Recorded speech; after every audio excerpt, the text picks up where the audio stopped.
უცხო პლანეტელები და დედამიწა, რა წვლილი მიუძღვით მათ ჩვენი ცივილიზაციის განვითარებაში. ითვლება, რომ კაცობრიობა ცივილიზაციის სახით, ანუ იმ სახით იქნა, დაახლოებით 5000 წლის წინ გაჩნდა, რაც სამყაროს განვითარების პერიოდთან შედარებით დროის უმნიშვნელო მონაკვეთს წარმოადგენს.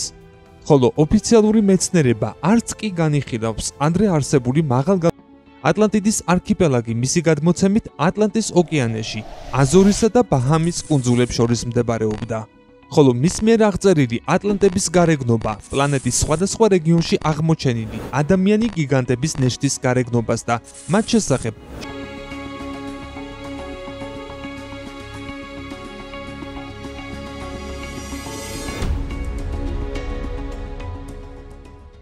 შუმერების მტკიცებით კი მზის სისტემაში 12 პლანეტა იყო. დღეს არსებული 9 პლანეტა, თვარე, რომელიც მაშინ პლანეტად ითვლებოდა და მარსის და იუპიტერის ორბიტებს შორის, იქ, სადაც დღეს ასტეროიდთა სარტყელია, კიდევ 2 პლანეტა, ფაიტონი და ნიბირუ, ანუ გადამკვეთი პლანეტა იყო. ეს უკანასკნელი ძველი ცივილიზაციის მანუსკრიპტების მიხედვით, მზის სისტემას მხოლოდ 3600 წელში ერთხელ სტუმრობდა. იგივე წყაროებიდან ირკვევა, რომ მზის სისტემაში მორიგი ვიზიტის დროს ნიბირუს ნეიტრონული ვარსკვლავი დაეჯახა. კოსმოსურმა კატასტროფამ მისი ნაწილი გაანადგურა და პლანეტა ფაიტონიც თან გაიყოლა. შედეგად მარსსა და იუპიტერს შორის ასტეროიდების სარტყელი გაჩნდა.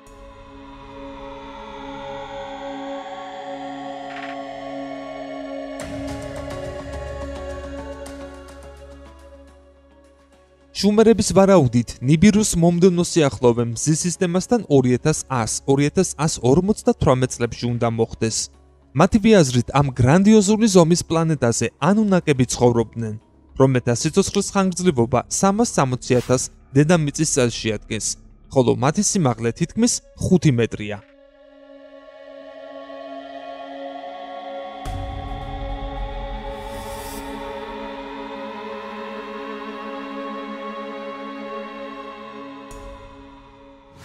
ანუნაკები დედამიწაზე 445,000 წლის წინ ჩამოვიდნენ, როდესაც ატმოსფეროს შრის დარღვევის გამო მათი პლანეტის მოსახლეობის სიცოცხლეს საფრთხე შეექმნა. ეს მას შემდეგ მოხდა, რაც ანუს მიერ დამხობილი ნიბირუს მმართველი ალაუ თავშესაფრის ძიებაში დედამიწას ესტუმრა. ანუ ეს არის ზევსი ბერძნულ მითოლოგიაში. აქ მან ოქროს დიდი მარაგი აღმოაჩინა და ნიბირუს ატმოსფეროს აღსადგენად მისი მოპოვება გადაწყვიტა. ატმოსფერო ოქროს იონებით უნდა გაემდიდრებინათ.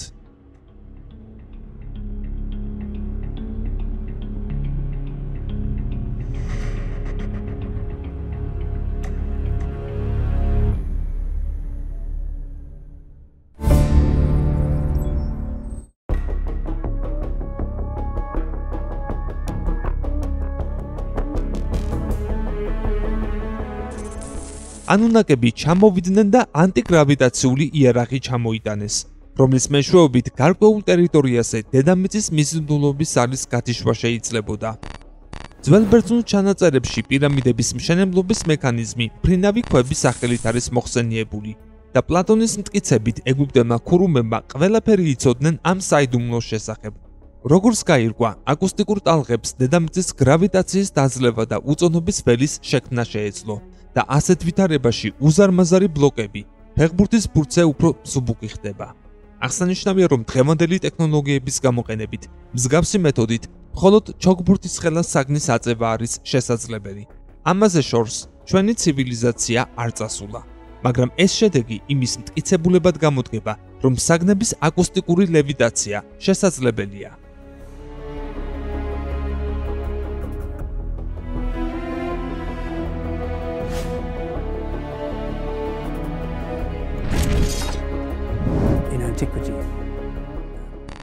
დედამიწაზე ჩამოსული ნიბირუელები თავდაპირველად ოქროს ოკეანის წყლიდან მოიპოვებდნენ, მაგრამ ეს ხანგრძლივი და არაეფექტური პროექტი აღმოჩნდა.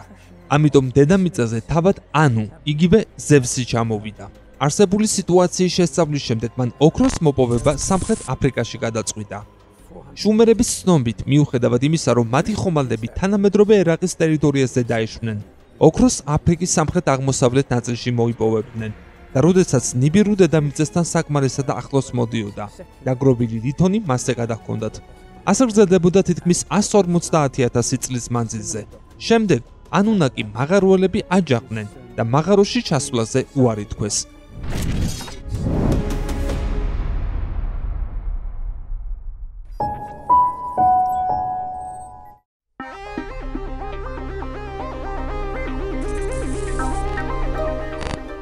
და ამ მომენტიდან ჩვენს პლანეტაზე განვითარების ახალ ეტაპზე გადასვლა აღინიშნება, რაც შექმნილი მდგომარეობის გამო ახალი მუშახელის გამოჩენას უკავშირდება.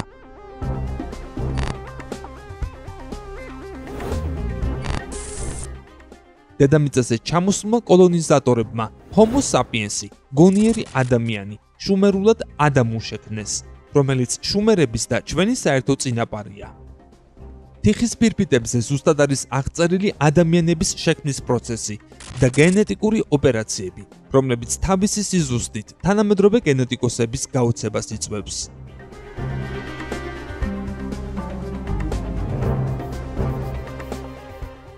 გენური ინჟინერიით შექმნილმა ადამიანებმა გამრავლება დაიწყეს და ყოველი მომდევნო თაობა ბევრად უფრო ლამაზი იყო, ვიდრე მისი წინამორბედი. შედეგად ანუნაკებმა დედამიწელი ქალების ცოლად შერთვა დაიწყეს და დედამიწაზე გიგანტების თაობა გაჩნდა.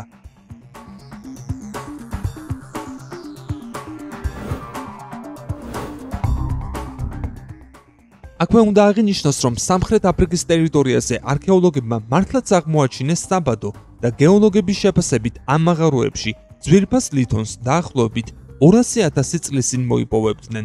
გამოდის, რომ ეს იმ პერიოდში ხდებოდა, როდესაც ოფიციალურ მითებში ისიც არის ნათქვამი, რომ 40 სფეროს შემდეგ დედამიწაზე გამოჩნდა ადაპას მოდგმა, რომელიც მაღაროებიდან ოქროს მოიპოვებდა, ხოლო მათი ხელმძღვანელი ანუს შვილი ენლილი იყო. ატრაჰასისის თქმულების მიხედვით კი 200,000 წლის წინ ანუნაკების უმრავლესობამ დედამიწა დატოვა, სავარაუდოდ ტემპერატურის დაცემის გამო, რომელიც გამყინვარების ეპოქას წინ უძღოდა.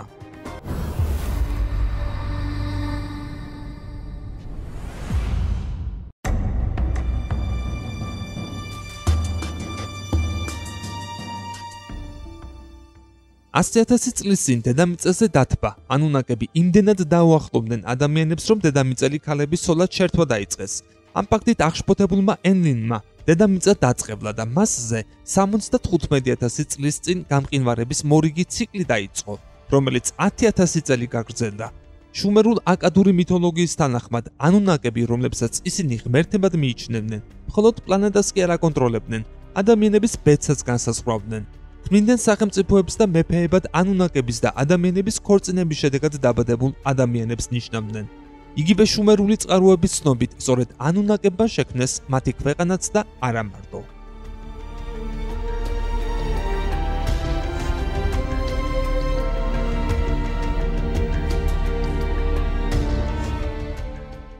ოფიციალური მეცნიერების მონაცემებით, კაცობრიობის განვითარების ისტორიაში 12,000 წლის წინ ეგრეთ წოდებული ნეოლითის რევოლუცია დაიწყო, რომელიც რამდენიმე 1000 წლის მანძილზე გრძელდებოდა. იმ პერიოდიდან მოყოლებული დიდი ცვლილება მოხდა პირველყოფილი ადამიანების ცხოვრების წესში. ისინი შემგროვებლობიდან სოფლის მეურნეობაზე გადავიდნენ, დაიწყეს ხორბლის და სიმინდის მოყვანა. ყველაზე საინტერესო კი ამ ისტორიაში ის არის, რომ იმ კულტურების წინასახეობები, რომლის დათესვაც პირველმა მიწათმოქმედებმა დაიწყეს, აღმოჩენილი არ არის. და დედამიწის სხვადასხვა რეგიონში სიმინდი და ხორბალი ერთდროულად გაჩნდა.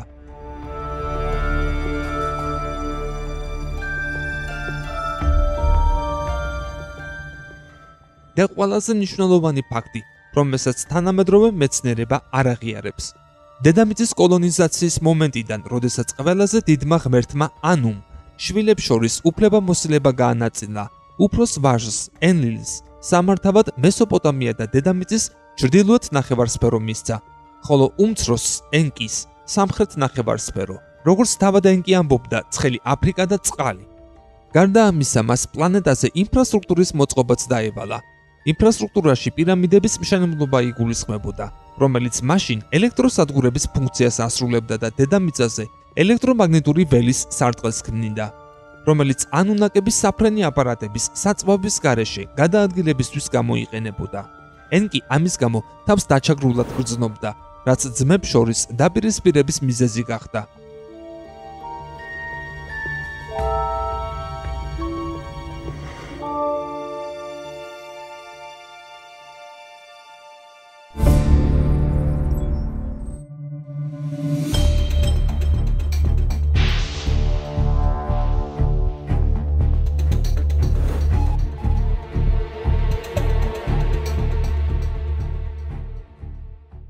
გადმოცემის თანახმად უკმაყოფილების მიუხედავად ენკიმ მასზე დაგესრებული მოვალეობა შეასრულა. ანუ პირამიდები ენკიმ ააშენა და ეს თითქმის 9 მილიონი წლის წინ მოხდა. რაც შეეხება პლატონის ატლანტიდას, ის ერთადერთი მაღალგანვითარებული ცივილიზაცია არ იყო დედამიწაზე. იმავე პერიოდში და მის პარალელურად ინდოეთში რამას იმპერია არსებობდა, რომელმაც ყველა სფეროში უდიდეს წარმატებას მიაღწია.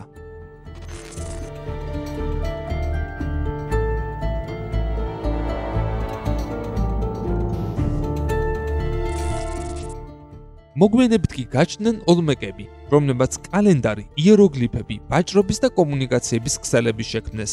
მაია ააშენეს პირამიდები და ქალაქები, რომლებიც მნახველებს დღემდე აუცებს. შექმნეს მზის კალენდარი და მათ მზის და მთვარის დაბნელების ციკლის გამოთვლა შეეძლოთ. პარაკასი, ნასკა, ფინიკიელები, ხეთები, თითოეულმა წარუშლელი კვალი დატოვა კაცობრიობის განვითარების ისტორიაში. მათ უდიდესი იმპერიები შექმნეს და ქალაქები ააშენეს. მაგრამ ცოდნა, რომელიც გააჩნდა და დღემდე ჩვენს აღფრთოვანებას იწვევს, მათ ნიბირუნდან ჩამოსული ანუნაკებისგან მიიღეს, რაც მათი ტაძრების კედლებზე გამოსახულებებში აშკარაა და აღნიშნული.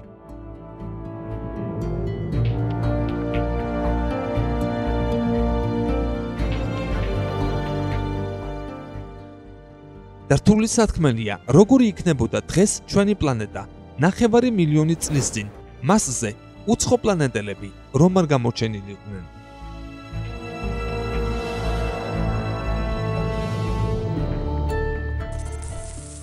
დავალოდოთ, როდის აღიარებს ოფიციალური მეცნიერება ამ ისტორიულ წყაროებს ფაქტად და დაიწყებს კვლევა გამოძიებას.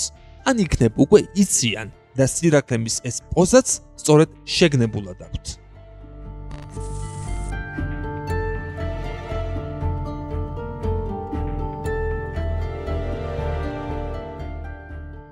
მოიწონეთ და დააკომენტარეთ კოდის ეს ვიდეო.